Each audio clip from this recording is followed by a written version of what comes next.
konja koji tako dobro trči i koji je tako ubedljiv, samo treba pomaziti, bez biča. Ja sam se rodio u porodici koji su bili vjernici. Kad se sjetim Boga, naranim se u duši, a kad ti je duša puna, onda imaš sve na svijetu.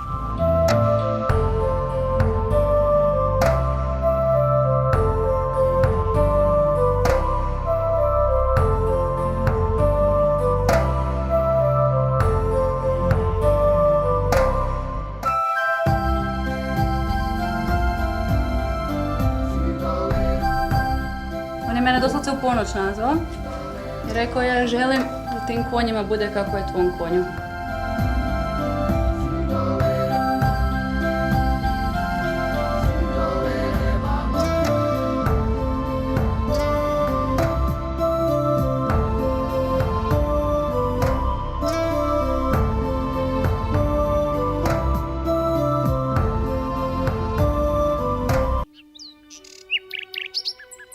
Kao matador koji zabije maču bika, toliko su britki galoperi porodice Serdar.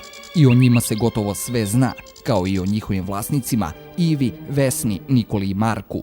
Ali želeli smo da saznamo više gde jedna složna okučanska porodica crpi svoju ljubav.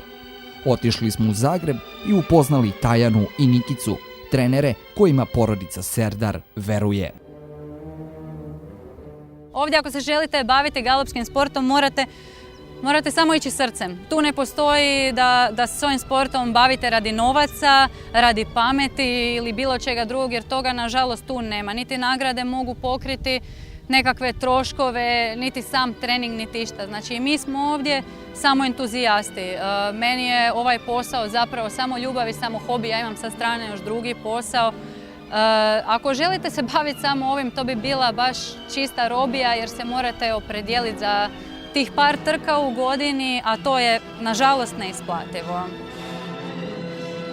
Freshman je sedmogodi sina Kambara i Fresh Cream, nemačkog je odgoja, ima 16 pobjeda i nešto u sebi, neki magnetizam što je privuklo porodicu Serdar.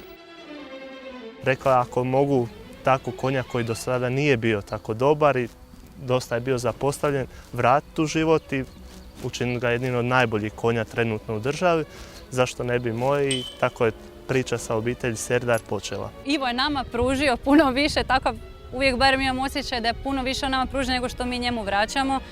Ali on kao takav voli to na taj način na koji mi to radimo ovdje, voli čuti da su konji dobro, da su sretni kad su trke, da se proveselimo, hvala Bogu, dobre rezultate zajedno proslavimo.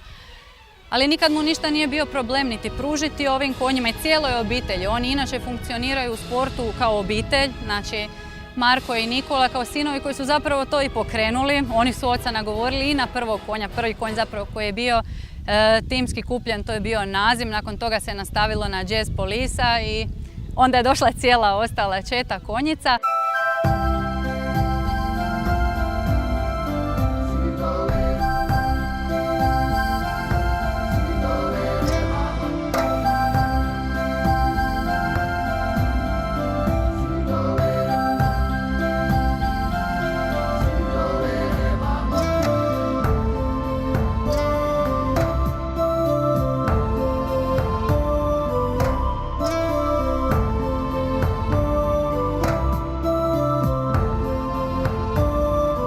Znači Irtida je došla ovdje kod nas prošle zime, istrčala je ovdje 7 utrka, ostvarila je super rezultate.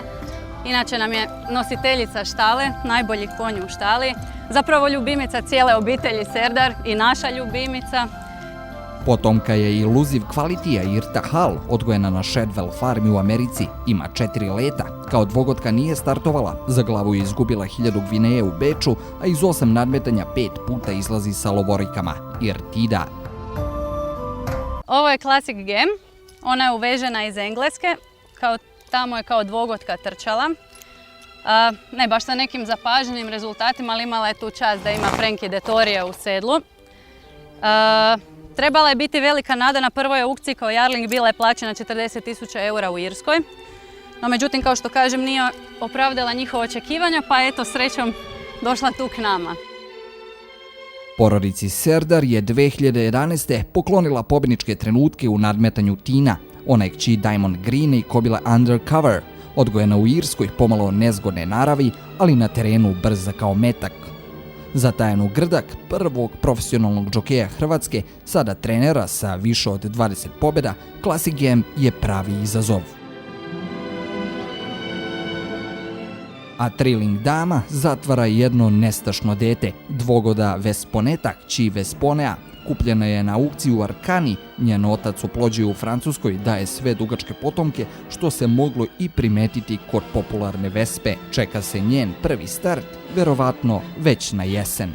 Recimo u Hrvatskoj galopski sport je na dosta niskim granama, znači to je apsolutni amaterizam. I mi smo krenuli čisto iz hobija, iz ljubavi prema tom sportu, tim konjima i naša je, recimo, misao vodilja bila ajmo uživati u tome, jer mi kažemo tu da mi za te konje živimo, dok vane, recimo, od konja se živi. Ali možda i to ima svoje prednosti. Sva ta ljubav koju smo mi pružili tom konju na kraju je uzrokovala i novim konjima, kvalitetnim konjima, super vlasnikom koji nam pruža sve što mi želimo za te konje i daje nam mogućnost napretka. To je Ivo i prepoznao, znači da vidi da će se jedan brinut za konje, da konjima bude dobro, drugi da budu izmenadžirani, treći da se pogledaju sve moguće opcije, sve što treba. Zna da smo otvoreni prema mogućnostima, da uvijek gledamo, pitamo druge za savjete, nismo se zatvorili u te neke naše ideje, uvijek smo otvoreni prema svemu vani. Imamo želje trčati vani i hvala Bogu, baš to i Nikica i ja imamo te iste neke ciljeve. Kažem, hvala Bogu, to su Ivini ciljevi i zato tako dobro funkcioniramo.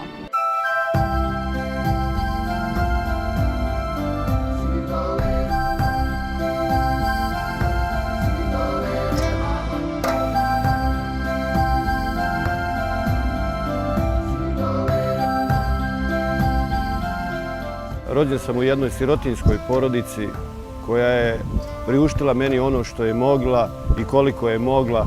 Nismo bili gladni, nismo bili žedni, ali smo uvijek bili sretni, što je najbitnije. Vjerovali smo u sebe, u Boga, u rad i u red.